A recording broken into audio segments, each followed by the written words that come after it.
প্ৰাক্তন মুখ্যমন্ত্ৰী সৰ্বানন্দ সোণোৱালে 2018 চনত জুলাই মাহত এইখন ইনাগুৰেশ্যন কৰিছিল।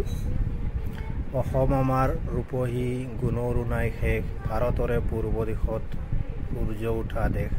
কি ধুনীয়া এটা সুন্দৰ পৰিৱেশ, একদম মনমোহা প্ৰাকৃতিক দৃশ্য, খুব সুন্দৰ এটা পৰিৱেশ।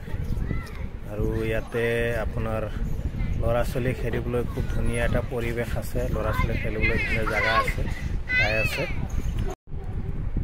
ইয়াতে অসমীয়া খাদ্যৰো জুতি ল'ব পাৰিব, খুব ধুনীয়া এটা পৰিৱেশ আছে। আৰু পুৰুষ আৰু মহিলাৰ কাৰণে ছেপাৰেটকৈ টয়লেটৰ ব্যৱস্থা আছে। আপোনাৰ গাড়ীখন ৰখাৰ কাৰণে ধুনীয়াকৈ পাৰ্কিঙৰ ব্যৱস্থাও ইয়াতে আছে। খুব ধুনীয়া এটা পৰিৱেশ ইয়াত। হাই হেল্ল' এভৰিৱান, মোৰ আন এটা ভিডিঅ'লৈ সকলোকে স্বাগতম জনাইছোঁ। আজি আৰু এটা নতুন ভিডিঅ' লৈ আহিছোঁ আপোনালোকৰ মাজলৈ। তো বলক আজি আপোনালোকক দেখুৱাম মৰিগাঁও জিলাত ধুনীয়া এখন পাৰ্ক আছে, যিখন পাৰ্ক আমাৰ বন বিভাগে পৰিচালনা কৰে। তো মৰিগাঁও জিলাৰ ধৰমতলৰ ওচৰত হৰ্ণবিল নামৰ এইখন পাৰ্ক।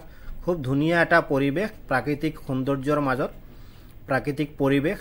আপোনাৰ ল'ৰা ছোৱালীক লৈ কিছু সময় ইয়াতে অতিবাহিত কৰিব পাৰিব। মাত্ৰ 10 টকাৰ বিনিময়ত ইয়াতে আপুনি প্ৰৱেশ কৰিব পাৰে।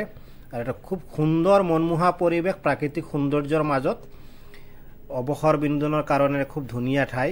তো বলক আজিৰ ভিডিঅ'ত আমি এই হৰ্ণবিল পাৰ্কখনৰ ভিতৰত কেনেকুৱা পৰিৱেশ তাকে আমি সকলোৱে মিলি উপভোগ কৰোঁ।